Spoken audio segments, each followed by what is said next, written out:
If you work in quality control at a candy factory, you know strict safety regulations come with the job.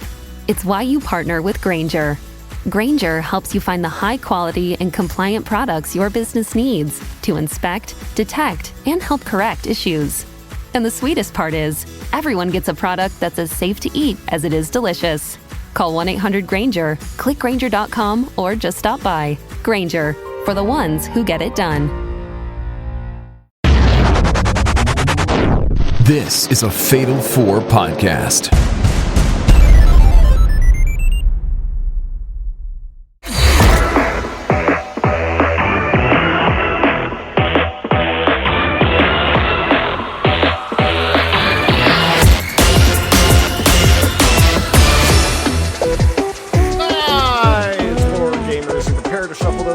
Side to side, it's time for Squared Circle Strafe, the premier video game podcast of the Fatal 4 podcasting network. I am your host, Pro Wrestling Noah, aka Noah Stewart, and it's time to talk about video games. Hello, everybody. Welcome in to the show.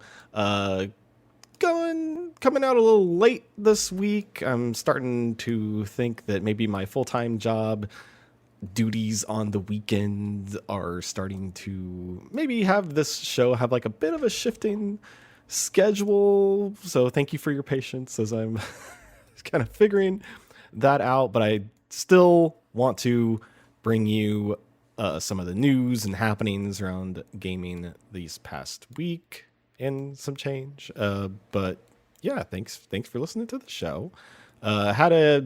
Speaking of busy on the weekend, boy, it wasn't just like my job that was keeping me busy. It was also just like life and stuff. Like there was just like, I was just really busy this weekend. Went to my niece, like 7-year-old niece's piano recital, which was delightful.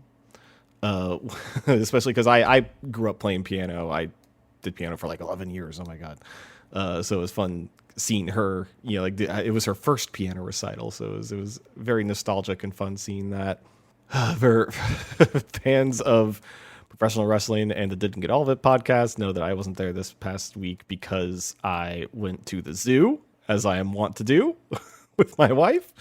We went and had a like brunch in the evening kind of situation. They had like a breakfast buffet and some zoo handlers out there talking about elephants. It was delightful. Learned about Kirby, if you're familiar with the recently birthed baby elephant at the Houston Zoo, Kirby, who went viral a few months ago because when he was first born, just looked insane. Like their eyes were all bugging out and everything. We love Kirby. Speaking of video games, we love Kirby. And also, speaking of this weekend, boy, watched that Elimination Chamber. I actually missed most of it because of work, but I got home just in time to tune in live to witness what John Cena did. Boy, it's an exciting time to be a fan of professional wrestling, folks. And then I also went back and watched the replay, so I have seen the entirety of the chamber, but I'm glad that I got to see the John Cena thing live. But it's an exciting time to be a fan of professional wrestling, and I would argue that it's an exciting time to be a fan of video games as well. Why don't we get into some of the news that's been happening? This past Thursday was Pokemon Day, which the Pokemon Company always sets aside a Nintendo Direct of sorts, their Pokemon Presents stream, where they kind of lay out what the next coming year of Pokemon projects is going to be. They started off with letting us know that there are more episodes of Pokemon Concierge coming to Netflix. Pokemon Concierge being their kind of stop motion animated series about just people hanging out at a Pokemon hotel. I haven't seen any of this. I've seen the trailers. I do really need to watch this because it looks delightful, and I really like the stop motion aesthetic. And it just looks like a bunch of Pokemon just hanging out, being chill. And that's a vibe I can get down with. Maybe a little bit more exciting, perhaps. Pokemon announced that they are working on a new game for the Switch and mobile platforms called Pokemon Champions, which looks like, if you're familiar with, there's a browser-based Pokemon game made by fans called Pokemon Showdown, which is a kind of a big database of Pokemon that people can draft into teams, and kind of like just like tweak various stats and stuff about them, and basically make your dream team. It's kind of what I think it's intended to be, is a kind of test lab for people to work on team comps to then, move into the competitive space with those team comps. But it is also, it's a online game. So you are facing actual live players using Pokemon Showdown. And that is a very, highly frequented, highly trafficked thing that Pokemon fans use. And I am sure, the Pokemon company, being part of Nintendo, very aggressively litigious. And I'm sure that Pokemon Showdown has caught their attention as something where they're like, hey, that's something that we should be doing, because all those people are going over there when they could be coming over here to our thing. So this definitely feels like a reaction to Pokemon Showdown. I'm really hoping that this doesn't result in some sort of takedown measure or cease and desist, because they will have their own product now that kind of resembles Pokemon Showdown, so that can give them more of a reason to be like, hey, cut that out. Aside from that complicated weirdness, it does look pretty neat. I was watching this whole thing with my wife, who is a huge Pokemon fan. Like, it is not only her favorite video game franchise, but her one of her favorite things in life. It inspires most of the art that she does. And we were watching this and we were thinking, new Pokemon Stadium? This sure does look like Pokemon Stadium. Or even Pokemon Revolution for the Wii, which was basically that console's version of Pokemon Stadium, where it's just Pokemon battles. It's Pokemon battles, but what I can only assume is that this will be player versus player Pokemon Stadium. Again, like Pokemon Showdown, just making different kind of team comps. What I am curious and maybe a little worried about is how they are going to monetize this. I assume, kind of gating access to certain Pokemon that, if you cough up a little change, maybe you can get some access to those Pokemon. I don't know. We'll see. But the concept at least sounds cool. It looks slick. Pokemon Champions. They haven't said when it will be coming, but I'm sure they will maybe want to reveal some more details, maybe around the time that the Switch 2 either comes out, or we learn some more details about that next month when Nintendo decides to tell us more about the Switch 2. And then they ended their stream with more details on Pokemon Legends ZA, which we knew was coming this year. They still have a kind of soft release window of coming late 2025. And before this trailer, the kind of teaser they put out showed just a kind of blueprint zoom over, a blueprint map of Lumio City, which is the France equivalent city in the Pokemon universe. It's got the big Eiffel Tower looking thing. And I think I heard some people kind of speculating ooh, maybe what if Pokemon Legends is, just kind of their branding for games that are kind of outside of the usual formula of Pokemon, and they kind of do something different every time. What if this is a city builder where you get to at the origins of Lumio City kind of get to plan out and lay out the whole build of Lumio City, and then also do Pokemon battles and stuff. That does not appear to be the case. It appears to just be more Pokemon Legends, like a Pokemon Legends Arceus, in the way that it's kind of like the Pokemon but a little more active. You can run around and actually, throw the balls at the Pokemon. And I know like Scarlet and Violet did that kind of already with the core games, but this feels like a little more active. Yeah, like a dodge roll, like the battles, you are actively moving around the player character at the same time that the Pokemon battles are happening. And this appears to be more of that, but set in Lumio City. But I think it's actually really interesting the ways that they have wild areas of the city that appear to be kind of like overgrown and have more Pokemon running around.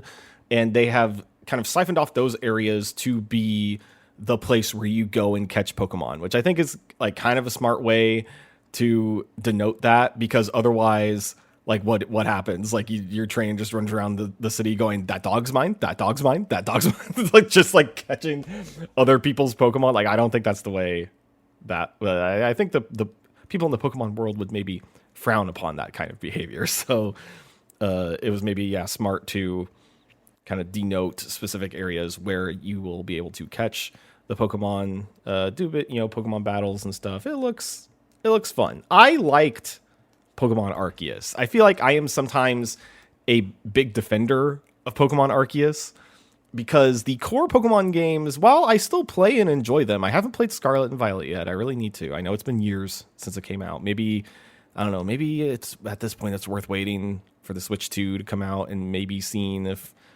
it will, run better on the Switch 2 with more powerful hardware. I don't know. We'll see. But I feel like the core Pokemon franchise is something that has just been a little bit of diminishing returns for me, as far as just like it being largely the same thing year after year. And Arceus felt like really fresh compared to that. I really liked the open worldness of it. Kind of being more similar to modern open world design. And this looks like it's going to be, more of that. So definitely looking forward to Pokemon Legends ZA coming out sometime late 2025. And then that was it for the Pokemon news. Let's get into what I think will probably be the only sad news of this episode, because it feels like, man, the state of the video game industry, boy, it feels like almost every week I honestly try to avoid the stories about layoffs sometimes, because it is such a bummer. But this one feels like a particularly like kind of dooming bummer for the industry at large. But it comes from an unsurprising source. Warner Brothers has closed 3 game studios and canceled the Wonder Woman game. The 2 of the studios being the First Player Games, which made the Multiverses game, which is now closing, and mobile-focused studio WB San Diego, which made various mobile games based on Warner Brothers properties. But the most disappointing of these studio shutdowns is Monolith Productions. Monolith being the people that brought you Middle-earth Shadow of Mordor and Shadow of War, but also like classic, like niche classic franchises like Fear and Blood, and just a lot of like really classic first-person shooters like that. And they've kind of, like, Monolith were always seemed like they were really good at adapting to the industry and kind of their role in it, and just like making really creative games. Like, I'm sure when Monolith was acquired by WB and we're told, okay, Assassin's Creed is really popular and we want to make a Lord of the Rings game, make a Lord of the Rings Assassin's Creed. A lot of other developers would have went, okay, and then just like made an open world game with, Lord of the Rings stuff. But Monolith went out of their way and made the Nemesis system, which is something that we've been talking about for years, like almost a decade at this point, over a decade at this point, about a system that is so cool And Warner Brothers actually patented and I know there's been like some confusion over that, whether or not that actually made it so other developers couldn't use those kinds of mechanics. But there was a patent on it, and we haven't seen a lot of Nemesis system like stuff pop up since then. And was actually the disappointing part about the Wonder Woman game was that it was supposed to have that. For people who don't know, the Nemesis system being the mechanic in which it at least in Shadow of Mordor and Shadow of War, where you would fight these, roving bands of orcs and goblins and, or I guess orcs. Do goblins exist in Lord of the Rings? I don't know. I'm not the most versed in Lord of the Rings, but orcs, and you would, take them out. And if you're able to take out their party, but the orc survived, and you would go, I'll get you next time. And he could run away and then come back more powerful next time because he had been promoted through the ranks for having survived, the guy who's, killing all of them. So just a really cool mechanic of, enemies knowing you and kind of having those like emergent gameplay moments. And that was something that Monolith, pioneered, and something that they now are unfortunately being rewarded for by being shut down by Warner Brothers. Warner Brothers, kind of specifically cited in their earnings call this past November that it was, a lot of this had to do with Suicide Squad Killed the Justice League and the disappointing relaunch of Multiverses. So they're making cuts, and they let go of one of the most tenured developers in the industry. Like, it's crazy. It's crazy, man. Developers have to go through a lot of time to really build up a staff of people who know what they're doing, of people who are seasoned and work together, collaborate well. And they had that with Monolith. But because of their decisions of where they thought Wonder Woman were going, they decided to just shut it down. Instead of giving them another project and now having to, find new developers and new teams to, reestablish all of that experience. I don't understand. I don't understand, but it's Warner Brothers. They make these kinds of decisions with their movies and such lately, so it's horribly frustrating, but it makes sense given where this pattern of decisions is coming from. Warner Brothers also recently said, at least their DC studios, including James Gunn, have said that they are working on discussing some new games with Rocksteady and NetherRealm, and that they want to be, kind of integrated into their movie universe that James Gunn is working on, which I don't hate, but also I don't love the idea of them needing to be tied in that way. I kind of like the games to be separate, but I also find it interesting that they're tapping Rocksteady and NetherRealm because they already have games established kind of in their own worlds as far as DC goes. Like, Rocksteady has the Arkham games, which it has been said recently that Rocksteady is working on a new Batman game, and it hasn't been confirmed whether or not that is an Arkham game or a DCU game. And NetherRealm has the Injustice series, which is a completely different, very different from the usual DC canon type of universe. But I assume that they would want NetherRealm to make a fighting game set in, the DC universe lore that James Gunn is working on. So I guess we'll see from all that stuff. Apparently, it'll be years before we actually see the fruits of any of these decisions. But those are, allegedly coming and on the way.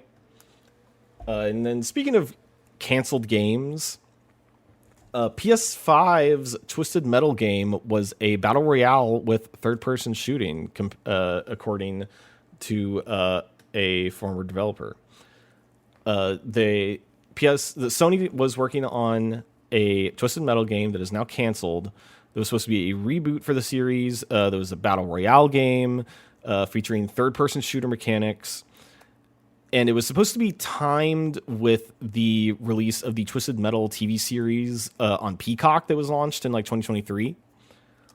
And I've seen, I haven't watched the whole season of that show, but I watched most of it and I did enjoy it. And kind of after watching that show and then hearing about what this game was supposed to be makes sense, because there is a lot of, kind of like on foot shooting of guns in that show, as well as, shooting of guns on cars. And I also think it makes sense for video games as well, because the car combat genre has not been alive and well for a while in games. And I think it's maybe something that is just kind of aged at this point. Like going back to just a straight up vehicle combat game is kind of hard these days. Most of them feel like you're kind of, steering a boat with guns on it. And having the, third person part and the battle royale part that is kind of the battle royale part, especially following, modern gaming trends, makes sense. And it's kind of disappointing that we never saw this. I like Twisted Metal, but yeah, I mean, hopefully, this kind of turns into something down the line, perhaps. Maybe salvaging some ideas from this game to do something else. I don't know. The developer working on that was Fire Sprite, by the way. And then also, speaking of canceled games, this one canceled a while ago. Hideki Kamiya, guy who, is known for Bayonetta, Devil May Cry, recently working on the Okami sequel, also did Okami. He says that he'd still love to make Scalebound one day. Scalebound being a Microsoft published, supposed to be published game that looked a lot like Devil May Cry in the trailers that they showed, except it was, dude with sword, but he also had a dragon companion that would help you in combat. And when I say dragon, I mean like a big dragon. So it was always something that I thought looked really, really cool, showed really well in trailers, but just kind of spent a while in development hell. Apparently it started development in 2013 and then got canceled by Microsoft in 2017. So it's been a good long while since, the people have thought the Scalebound was just dead and over.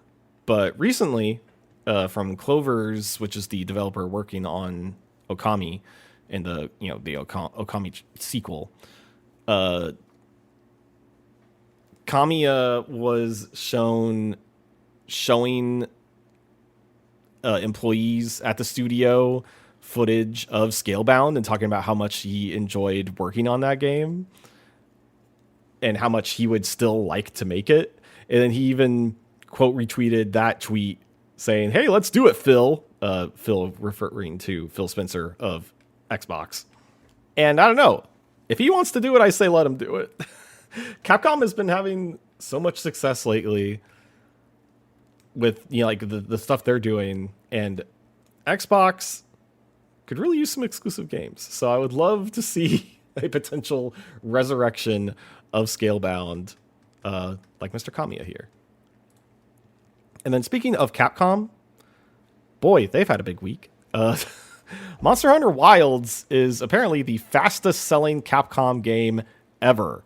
The game has sold over a quarter of Monster Hunter World's lifetime sales in 3 days, which is apparently over 8 million units. People seem to really like this Monster Hunter, everybody. I know especially in Japan they love that Monster Hunter. I feel like Monster Hunter, as far as popularity in Japan, is reaching Dragon Quest levels of insanity of, you know, people like skipping work and stuff to play this game on launch. And in the States, it also is very, very popular. I believe it has it has broken the record for most concurrent players on Steam at one given time. Yeah, Monster Hunter, very popular game. Very popular game. I'm looking forward to trying it out. I actually have a copy pre-ordered that my friend pre-ordered for me for my birthday. Thank you very much. And it's, I think, on the way. So really hoping to put some time into that. Hopefully some time in the coming weeks or so. I hear it's a good one. I hear it's a little maybe training wheels feeling for people who are really familiar with the franchise. And I am decently familiar with the franchise. I actually kind of missed Monster Hunter Worlds, which is the one that I think most people got onboarded with, but I got onboarded with the game kind of immediately preceding Worlds. Monster Hunter 4 Ultimate for the 3DS is the one I played the most. I heard good things about Monster Hunter Rise, which I may want to give that a try too one of these days. But Wilds, I hear, is very cool, very good. And also might be a little more forgiving for people that play solo, which also intrigues me because, you know, I tend to like playing games solo myself, but I am looking forward to playing the game with a group of friends that I know will also be playing it, because Monster Hunter is always more fun with friends, and video games can also be more fun with friends because you're just hanging out with the people you like hanging out with. This has been a bit of wisdom from Pro Wrestling Noah. Anyways. And speaking of successful franchises, Konami and Bloober Team are working on a game following the success of Silent Hill 2. Silent Hill 2 ended up being really good. I think there were a lot of people very skeptical going into Silent Hill 2 remake because of Bloober Team's previous work. I really did not like the medium, and Layers of Fear is mid. But they ended up making a really cool game. And they are now saying that they're working on a new game based on Capcom's IP, which hasn't been explicitly confirmed to be a Silent Hill game, but come on. It's a Silent Hill game. And I can only assume that whether it will be a new Silent Hill game, or if they just decide to go the remake route again and do a remake of Silent Hill 3, because, and I'm just kind of basing that off of, I believe Silent Hill 3 is kind of like the second most popular one out of the Silent Hill 2, obviously being the most popular of the Silent Hill franchise. And Silent Hill 3, kind of being the next one in that series, but also was included in the HD remaster that they did on PlayStation 3 a long time ago, and is also kind of held up as that people don't really like that remake. So having a proper, or that remaster and having a proper remake of that game, I'm sure will make fans happy. And also, it seems like Capcom is really in the business of doing remakes these days, because they also have the Metal Gear Solid 3, Metal Gear Solid Delta Snake Eater remake coming out later this year. But exciting time to be a fan of Konami? ? But I will tell you what it's an exciting time to be a fan of. And that's Tony Hawk Pro Skater, baby! As of today that I'm recording this on March 4th, they have officially unveiled Tony Hawk Pro Skater 3 and 4 remaster coming to consoles and PC. My God. This is going to be a big one for me, folks. And it is coming out on July 11th of this year. There will be a deluxe edition where you can get 3 days of early access of the game starting on July 8th. And you also get access to the Foundry demo, which is, the first level in Tony Hawk Pro Skater 3. Very fun level, the Foundry. There's also, in the Digital Deluxe Edition, you get the Doomslayer and the Revenant as playable skaters, as well as unique outfits and a hoverboard shaped like the Unmaker from Doom. And you also get access to a wireframe skin for Tony, which I think... I remember playing as wireframe Tony in Tony Hawk Pro Skater 2, and I can't remember if that was either something that you could unlock or just something that you could access through cheat codes. There's a lot of fun stuff you could do with cheat codes in Tony Hawk Pro Skater 2. God, remember cheat codes? But yeah, Deluxe Edition will be $69.99, and the base model will be priced at $49.99, which is nice, like, little... I forgot that these games were priced like that. So having the Deluxe Edition coming out at what most games are, full priced at these days for their base models has me excited, because I was fully prepared to pay full price for this game. And, paying that same price for a little bit of the extra stuff like the Doomslayer skins and whatnot, that is very exciting to me. Also, more skaters, new parks, I think more music. I think it'll have like a modern soundtrack and whatnot, bringing back some of the classic tracks. It's very exciting. Tony Hawk is so good. I'm going to play a hell of a lot of this when it eventually comes out, and it'll probably make my top 10 list. That is a guarantee. It will probably make my top 10 list. And then speaking of returns of iconic video game stuff, and this is an interesting one because it kind of ties into wrestling in a weird way. Game publisher Acclaim has been resurrected. And also Jeff Jarrett is on as an advisor. Acclaimed being a publisher that specialized in licensed games in the 90s and went bankrupt about 20 years ago in 2004, is coming back. Led by CEO Alex Joseph, the former founder and CEO of Graffiti Games, which brought you Turnip Boy Commits Tax Evasion. And in the statement, the publisher says its initial goals are to support indie developers and reignite classic franchises, providing funding and marketing and PC support to indie studios. Acclaim, perhaps best known for its licensed games, and one of the key aims of the new company is to resurrect and revitalize its beloved portfolio of classic IP enjoyed for years by millions of players.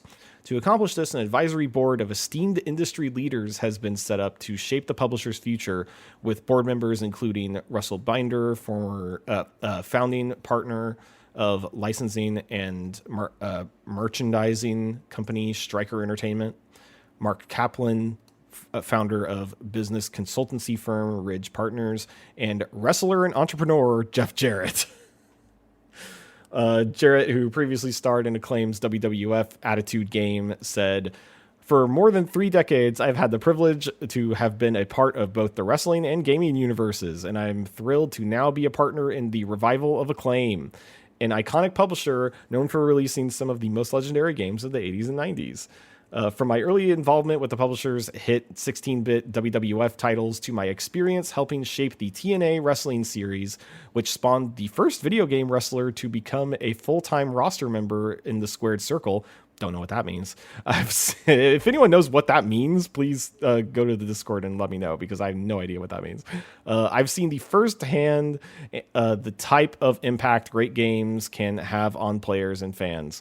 Resurrecting Acclaim is an opportunity to impart the same degree of passion and love to a new generation, and I'm excited to be involved. Acclaim published around 300 games over the course of its original run, many of which were based on popular movies and TV shows. Notable hits included its WWF games, The Simpsons, Bart vs. the Space Mutants, Terminator 2, Alien 3, Turok Dinosaur Hunter, etc., etc. This is interesting and kind of exciting. The Jeff Jarrett stuff is bizarre, but I feel like when publishers come back like this, I tend to be very skeptical because of stuff like Atari or Intellivision, where they kind of come back and are trying to hawk, like emulation stations, or sometimes in the case of Intellivision, hawk systems that just don't end up releasing because you're tied up with Tommy Tallarico. That's a whole go watch that H-Bomber Guy video if you haven't. Boy, it's fascinating. But the mission statement here, saying that their mission is to resurrect and revitalize beloved portfolio and classic IP, but tapping indie developers to do it, I think sounds cool. That supporting indie devs and giving them a platform with recognizable IP, kind of giving them a chance to do some cool, fun stuff with products that people really recognize and enjoy, I think will be really cool. We will definitely see what comes of this, but I am cautiously optimistic right now for the future of this relaunch of Acclaim. And that's it for the news. Why don't we take a quick break, and when we come back, I will tell you about some of the games I've been playing.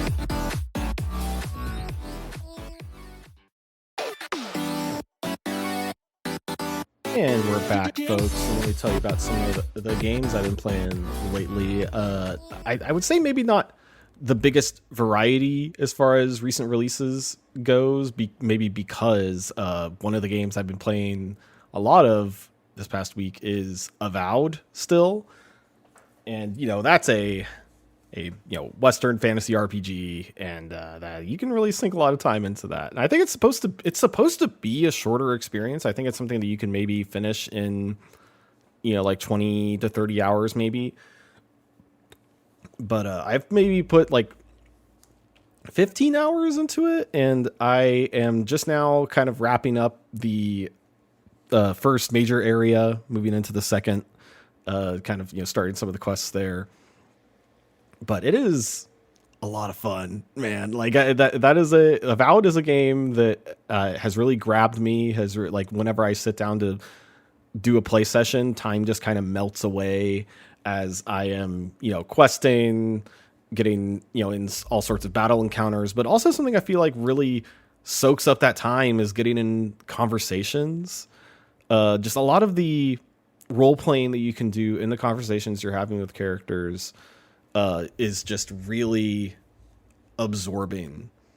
The quest, the types of quests in this game feel pretty unique, especially for this setting, and like the world feels like especially kind of unique for this genre as well, with the the setting of the Living Lands and the Adra and everything going on in kind of the Monolith, not Monolith, with Obsidian's Pillars of Eternity universe. But some of I don't know if I talked about it last week. There's a quest where you are helping a brothel smuggle contraceptive herbs for the sex workers that work at the brothel, which feels pretty unique, and was a fascinating thing to kind of make my way through. It was really, really neat. And then there's also, it wasn't even a quest. Recently I walked into a house and there were two guys talking, and this is in the second major area where there are kind of the main focus is a type of magic user called animancers, which are people who do magic with the power of souls.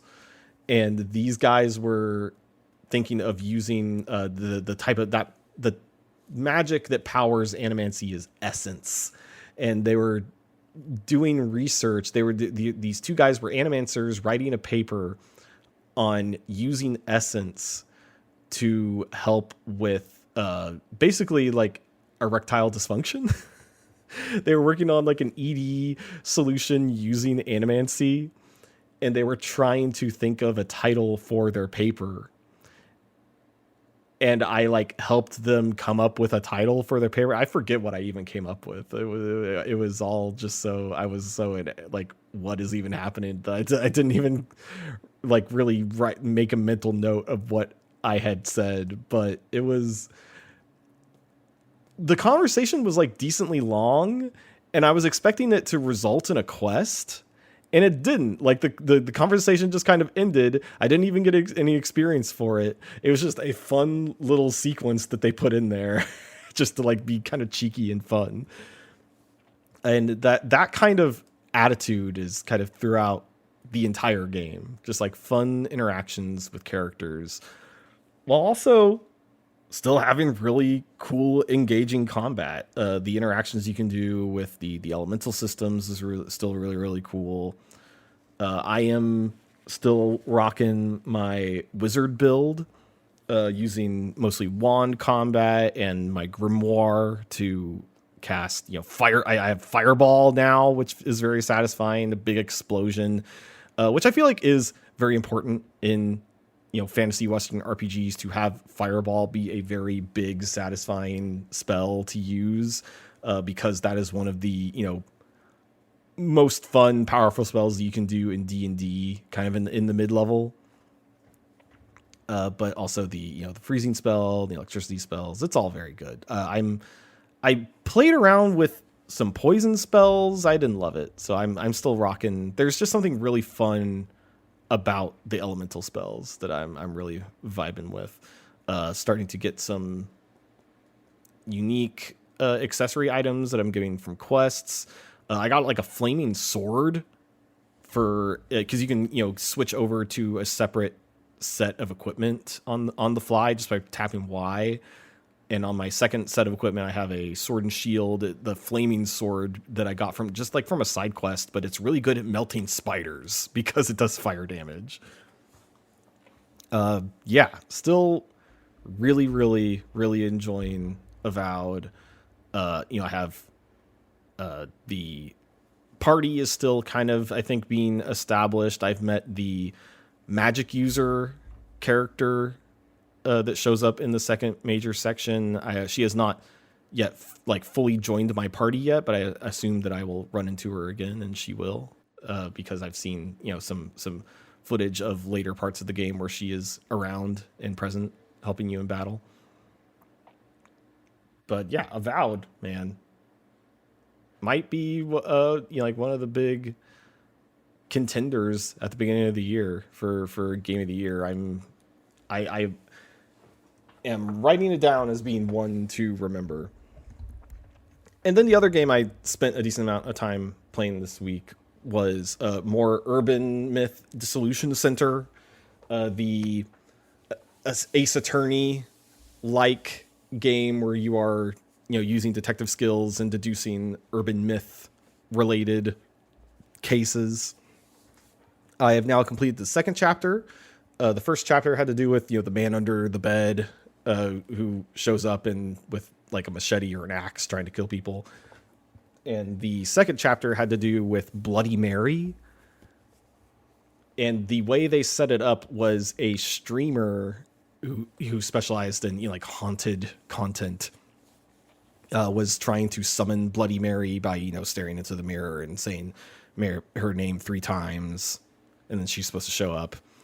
But it she did in the video, and so you go there to investigate what happened, how'd she show up. Bloody Mary ends up showing up to you and scratching your leg, and apparently if Bloody Mary scratches you, then you have just a few days to live, so you're on the clock trying to solve the case before you allegedly might die. But at least the first 2 chapters I've played so far, the conclusions to these cases tend to be very Scooby-Doo in nature, of a character that might be somewhat of a red herring showing up, and then it's subverts that and goes, oh wait, no, it's this character who was actually had a mask on pretending to be this urban myth creature or whatever. And I'm assuming that maybe towards the end of the game, it might, start to veer into, Scooby-Doo on Zombie Island type, like, oh, but maybe the monster is real kind of territory. So I don't know. It's got, I think, 6 chapters. And I've already put, I think almost 8 hours into this game. The chapters feel long. And it is all mostly reading. It's very visual novel in that sense. And it makes you feel cool in deducing what is going on in the scenes, because you have your little, basically detective vision, but it's the character's power of clairvoyance, where they put on glasses and are able to see, trace ghosts of past events that have happened, or reading social media to find specific stuff to search on the web to find more clues. And all that stuff feels very empowering and makes you feel good at detective work. But then also when you are kind of putting together the clues to find the solutions, the game is very forgiving if you make mistakes. There's really not any penalty for making mistakes. It'll just go that was wrong. Maybe try again. And so it's just a very breezy visual novel experience. And the visual parts of it are very strong because it's got that pixelated anime styling to it. So I'm still very much enjoying Urban Myth Dissolution Center. Maybe more of a niche game. If that sounds like something you're into, definitely check it out. But if visual novels are not your bag, then maybe this isn't the first one to try. And then also one last little thing that I kind of booted up randomly was a game called Froggy's Battle on Steam, which is a game that I've had in my library for a while. I think it came out 2 years ago or something. And is a very simple game where you're this little frog, you're on a skateboard, and you're in a side-scrolling circle where you ride around the circle, and there are enemies that pop up in the circle, and you can run into them to do damage. There's snakes and toads. And you get various fantasy weapons to increase the damage that you do to them. You get moves where you can jump and maybe do a kickflip, and that'll do damage to various types of enemies. And it's decently fun. It's just a fun little thing to mess around with, I think. But yeah, Froggy's Battle. I think it's also very cheap. I think it's less than $5 on Steam. So hey, if you want just a fun little thing to mess around with, go check that out on Steam. But that's pretty much it for the games I've been playing, because most of the games I've been playing have been related to the Steam Next Fest that happened this past week. So why don't we take another quick break, and in our third section, I will tell you all about that.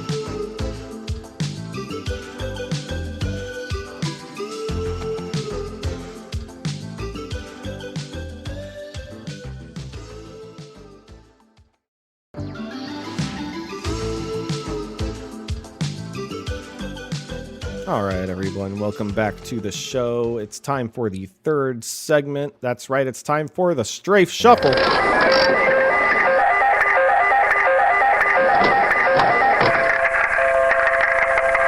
And this week I thought I would dedicate a pretty healthy chunk of the show to talking about a lot of the demos that I played for Steam Next Fest, the event that Steam holds. I think it feels like 2 or 3 times a year at this point, where they will incentivize indie devs to put out demos of their games for people to check out. And I think really, has a big swell of people wish listing games and getting certain games, more attention, more eyes on it, which I think is really neat. And I really went in this time and played, I think, about 20 different demos, all said.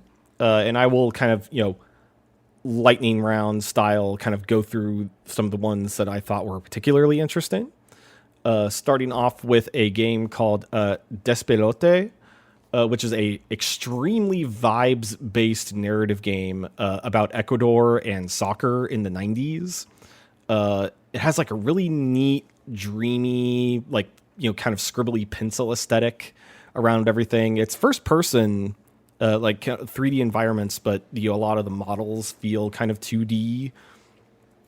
And it has a really interesting just like blend of gameplay mechanics where it starts off and you're playing a kind of top-down 2D like Super Nintendo soccer game on the TV, and as you're playing that, the camera kind of like zooms out subtly as you are like goes into the perspective of you sitting on the couch watching the TV, and your parents very like suddenly change the channel because the Ecuador team is playing in I think what is supposed to be like their playoff game to get into the World Cup.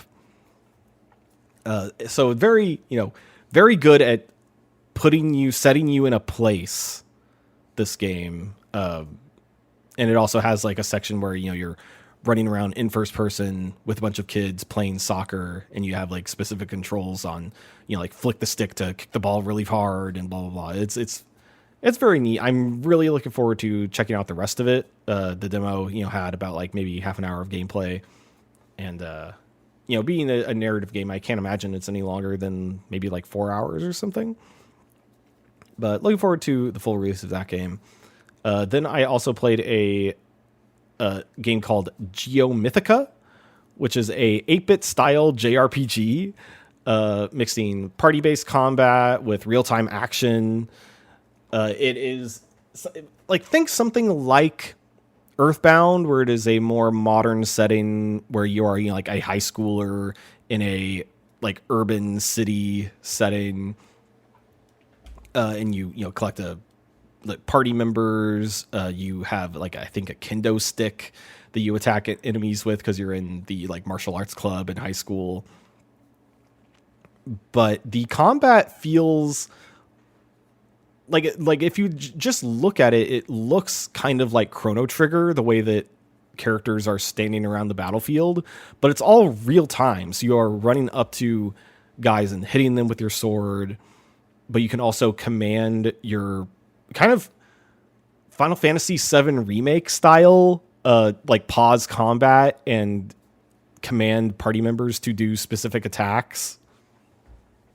I had a much better time with this than I thought I would. Just like looking at trailers on the Steam page and stuff, I thought like, oh, this looks like a fun, like little novelty, like, 8-bit style JRPG. There's like, those kinds of games are kind of dime a dozen on Steam, but I actually really enjoyed the combat in this game a lot, and the story I felt like was like decently unique. So Geomythica, I'm kind of really looking forward to seeing that game come out.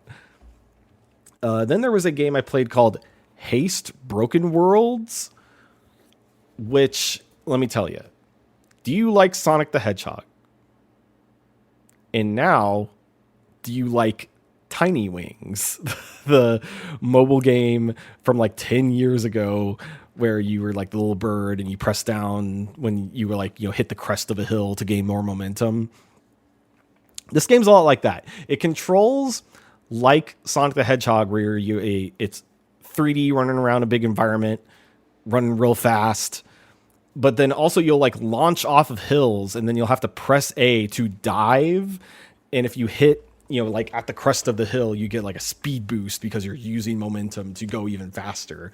So it's a game that feels very cool to play. It still felt maybe a little loosey-goosey as far as controls go. So that's maybe something that they can, kind of nail down as development goes for them.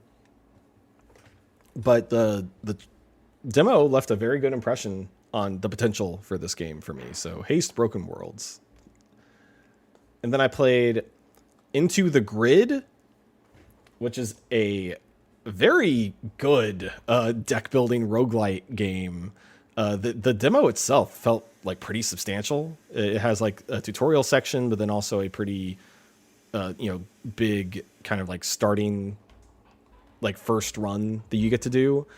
It's a kind of cyberpunk flavored deck building roguelite game. If you like Netrunner, then definitely check this out. It feels like Netrunner meets Slay the Spire. where you have your deck, your like starting deck that you start and you go down, the tree of events like you would in a Slay the Spire, but you get to be a little bit more strategic with how you approach that tree, because some of the nodes are not like locked off by enemy encounters, and then you get to extract resources from those nodes as you go through like the big tree of events. And the combat feels very cool. You're kind of like Slay the Spire, you're kind of balancing defense with offense. And you have like a pool of action points that you get to play cards with. But I as someone who has played Slay the Spire, I enjoyed this one a lot. I think this is one that even amongst coverage of Steam Next Fest, this is one that I think not a lot of people have talked about. So definitely check out Into the Grid if you haven't checked it out, because it's, oh my gosh, very cool. Then I played a game called Deliver at All Costs, which is a isometric driving delivery game. It has a very fun, like chaotically destructive environments that you get to drive around in. And the missions are all like very kind of tongue-in-cheek comedy missions where you're delivering goods to like different people. Like you'll have your truck full of watermelons, and the watermelons are falling out of the truck, so you have to be really careful going around turns, or else they'll all spill out. At one mission, you're transporting a giant marlin who gets progressively more angry unless you feed him fish, because he's getting hungry, and he'll like jerk around the truck as you're driving around town. And I thought the cutscenes were like really well produced and have good voiceover acting in it, and like the sense of humor was fun. You're plays like a delivery guy in the 50s. You used to work in the space program, and now you're just like a delivery guy. But yeah, it's like something I hadn't heard of. I don't think I've heard of this developer, but I ended up really enjoying the demo. So yeah, Deliver at All Costs. Then here we go, from one of my favorite indie developers, Strange Scaffold. Of course, they had 2 demos in the Steam Next Fest, because I think they actively have like 4 games in development right now. And one of them is actually a licensed game, an existing IP for Teenage Mutant Ninja Turtles Tactical Takedown, which is a turn-based tactics game. Think something like XCOM-ish.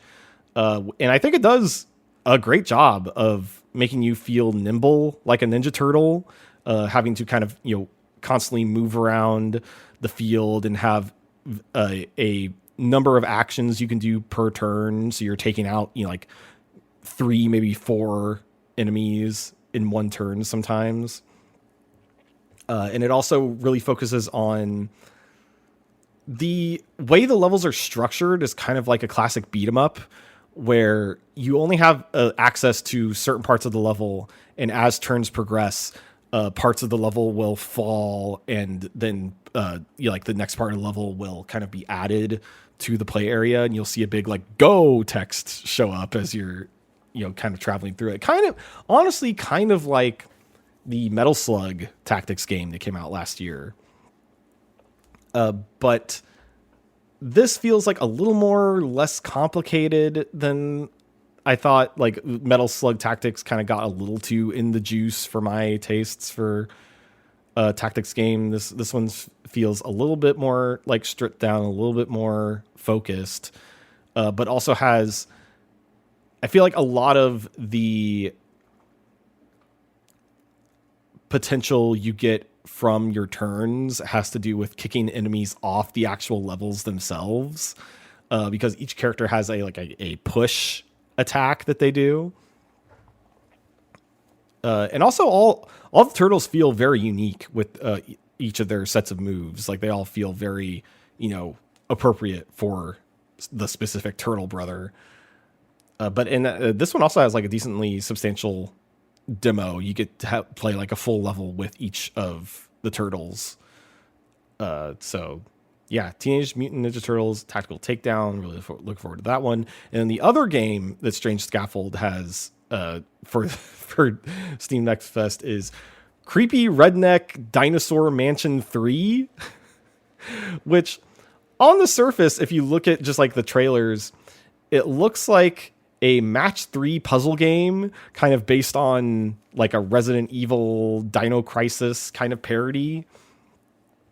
But then it ends up being way smarter than that, because it kind of ends up being a deconstruction of those kinds of games and also like choose your own adventure games. And it's got a lot more going on under the hood than you would expect on first glance. So it also, it's called Creepy Redneck Dinosaur Mansion 3. 1 and 2 does not exist. This is like a kind of imagined sequel to those games. And I really liked it. So yeah. And then new game from Devolver, Shotgun Cop Man, which I feel like really some of the first lines in the game is really sums up the game. You go to hell and arrest Satan is the mission. It's really fun and punchy precision platformer.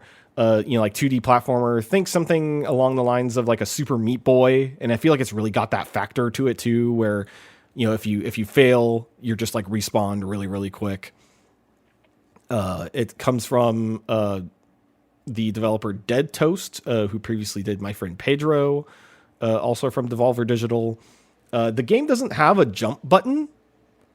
You get around by your kind of dual wielding either a pistol or some other kind of gun, but you always have your shotgun that you are just able to point down at the ground and kind of jump yourself around. So you're constantly shooting, propelling yourself around these levels, taking out, all sorts of like, demons and whatnot. But this game got the juice, folks. Like the half an hour I spent with it, I definitely got flashbacks to the kind of, nail-biting, tense platforming action I got from something like a Super Meat Boy, and I'm very excited to play more of it. And speaking of really tight platformers, I also played a game called Windswept, which is a very cute, very deceptively demanding 2D platformer, which I think most analogous to Donkey Kong Country, actually, with the ways that you play as like a little duck, and you have a little turtle friend, and I think you will get other companions throughout the game, but it has character swapping in the same ways that the Donkey Kong Country games have, where the controls like feel pretty similar, but each character has like some subtly different stuff, like abilities and ways they control. And also just like the ways that you jump on enemies in this game, and there's some cannon barrels and stuff like that. It feels very Donkey Kong Country, but maybe a lot more tightly feeling control wise than those games do. And then I played a game called Wheel World, which I'm very excited for after playing this demo. It's a very cartoony looking open world biking game. Biking meaning like cycling. The controls feel really tight and authentic to like how driving a cycling bicycle feels. Can definitely see myself becoming obsessed with the open world mechanics of this game. Like going around lighting the shrines that they have. Feels very kind of Breath of the Wild-esque with its open world design. But you're riding around a bike, and you kind of get to do like Burnout Paradise style races with other characters in the open world. So that one I'm really looking forward to. And the last one I spent a decent amount of time with and came away really enjoying was a really cute little puzzle game called Is This Seat Taken? Which where you take these like little characters that are in different shapes, and you have different scenarios where you're like, oh, like they all need to sit in the taxi, or they all need to sit on the bus, and they all have different preferences where they want to be seated. Like this one's like, oh, I want to sit next to the window. This one hasn't taken a shower in a while, but wants to sit in the center. But the other characters don't like bad smells, so they can't sit next to him. And it's very cute, very fun little, like preferences like that. And there's also, different scenarios like going to the movies or going to a concert. And there's also some characters that'll show up in the sequences that kind of have a running narrative throughout the game, at least in the demo it did. So that's one that I really thought was a neat, very cute little puzzle game that I want to play, all of. And then just real quick, even more lightning round than what I just did. Some of the games that I thought were okay, but maybe, you would think are cool just from a short little description. I played Geno Kids, which is a 3D combat game that kind of feels like Devil May Cry meets Kingdom Hearts, if that makes sense. I played a game called Aethermancer, which is a Pokemon-style roguelite, where it's a monster battler, but it's all run-based. Felt like I had a little bit too much battle system-wise going on for me, but I thought it still was neat for people who are into that kind of genre. And then I played a game called Angeline Era, which felt like a novel little PS1 style bump combat throwback style game. Think like the old Ys games where you're not actively hitting an attack button to attack enemies, but you're just kind of bumping into them and doing damage that way.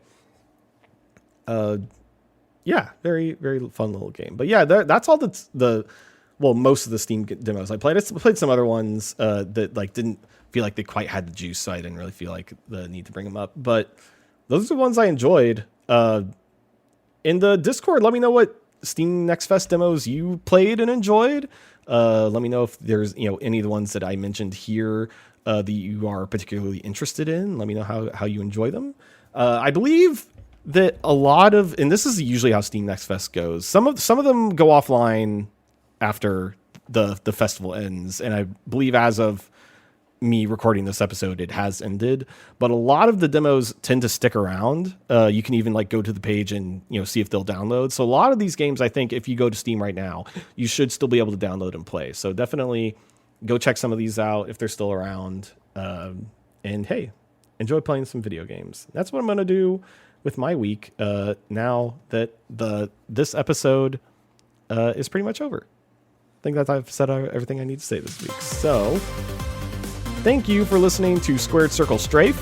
Leave us a nice review on Apple Podcasts if you like the show.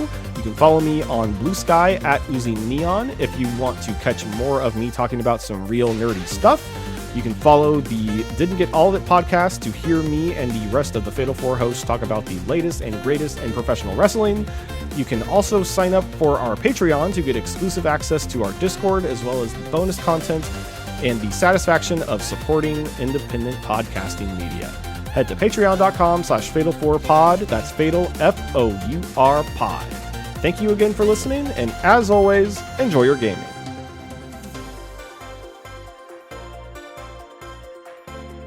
You've been listening to a Fatal 4 podcast. Subscribe today wherever you get your podcasts and visit fatal4pod.com for more episodes, merchandise, and info on the Patreon.